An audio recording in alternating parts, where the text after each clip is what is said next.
if you are on the left side of politics, you need to stop. We have a very real problem developing in the UK today. And that is far-right extremism. Now, I know a lot of you are going to go like, huh? She is far-right extremist. No, we haven't seen it yet. But it's about to raise its ugly head if we don't do something about it now. And I can tell you why it's about to come to the forefront is because of the lefties.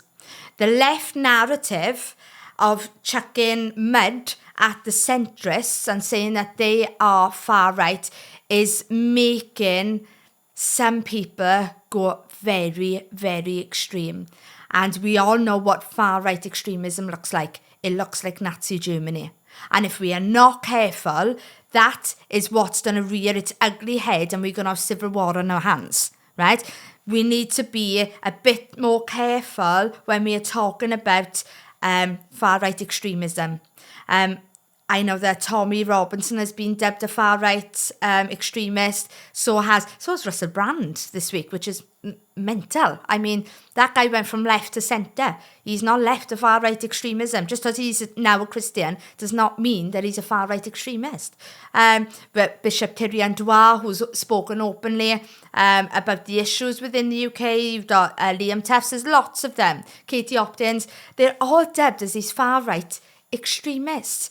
But they would fight tooth and nail for the disabled, for the poor, for the widower, and for those in need, for those in poverty. They are the ones that are concerned about those sectors of people in the UK.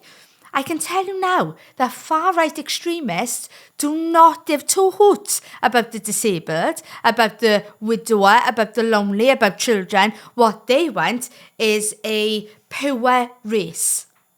Now that is a completely different sector of left to right. They're in a world of their own math there. We've seen a lot of this extremism come to the forefront.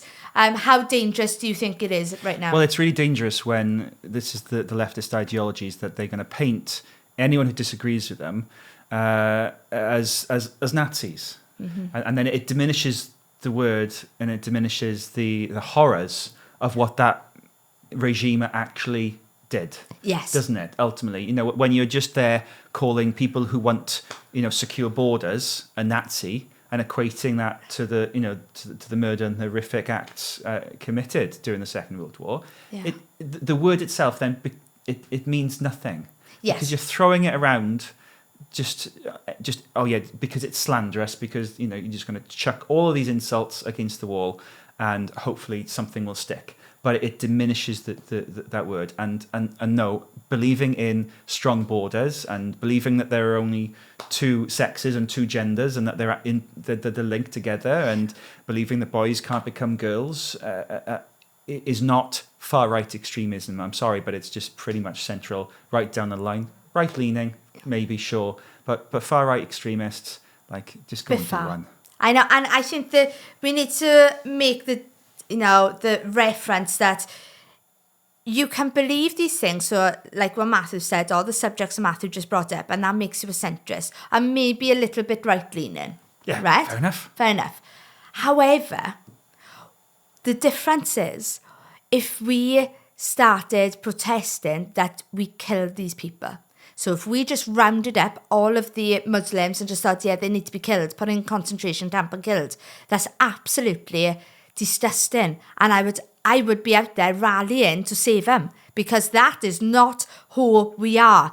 Do I agree with Islam? No. Do I agree with open borders? No. Do I believe we should just let anybody in? No. But that doesn't make me a Nazi. But no one from our side of the aisle believes that. No one would genuinely go out and say, right, yeah, actually, come on, we're going to have this rally for rounding them all up, and okay, this is American politics now, right? Yeah. But it shows the point.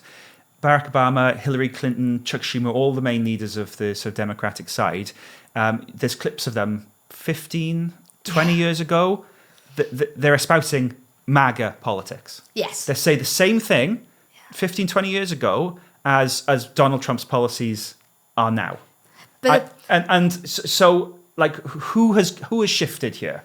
Who has shifted Is it the left or is it the right? But because it's not packaged the way that the people want it to be packaged. Barack Obama could have the same ideals, opinions, values, morals as Donald Trump, and everybody would hurrah it. Why? Because he's a black male. Donald Trump comes along, who is a businessman, multimillionaire. Well, is he a billionaire now? I don't know, but he's got a lot of money. And he's a white man, a white old fellow who's got a younger, beautiful woman. He's had more than one marriage. It's not packaged the way that people want. And that in itself is such a lefty concept, is that if it's not packaged the way you want it, then all of a sudden you dub it a far-right extremist movement. And we've got to stop it. So I believe the problem isn't with the right now. We will have a problem on the right if this leftist narrative doesn't stop, because I can guarantee there is going to be a grouping, and mostly a grouping of disillusioned young men. It will happen that will start rising up, and they will advocate for death. They will advocate for violence, and that is so dangerous in the UK right now, and we do not want it, and we do not need it. So if you are on the left side of politics, you need to stop calling centrists far-right extremists. You've never seen what a far-right extremist can do, right? Germany has. We do not need it, and we do not need that type of stuff sweeping our nation. And if you think it couldn't sweep our nation, it swept Germany. He managed to deceive a whole nation. It is the most disgusting thing ever, what Hitler did. And that should be, we have a day of remembrance to remember what happened, so that we don't make the same mistakes again. And we are falling in the same trap again. So let's stop with the narratives. Those who are on the left side of politics, stop it. Stop calling centrists right wing. Stop calling Tommy Robinson, Bishop Tyrion, all of these people who are speaking out about very real issues about our nation as far-right extremists. They are not. They just love their nation and want to see their nation restored to its full potential. But what they don't advocate for is killing those people who they don't agree with. They don't do that. And they don't advocate for death or violence. So, that's all I've got left to say. Don't look to the left, don't look to the right. Look at Britain.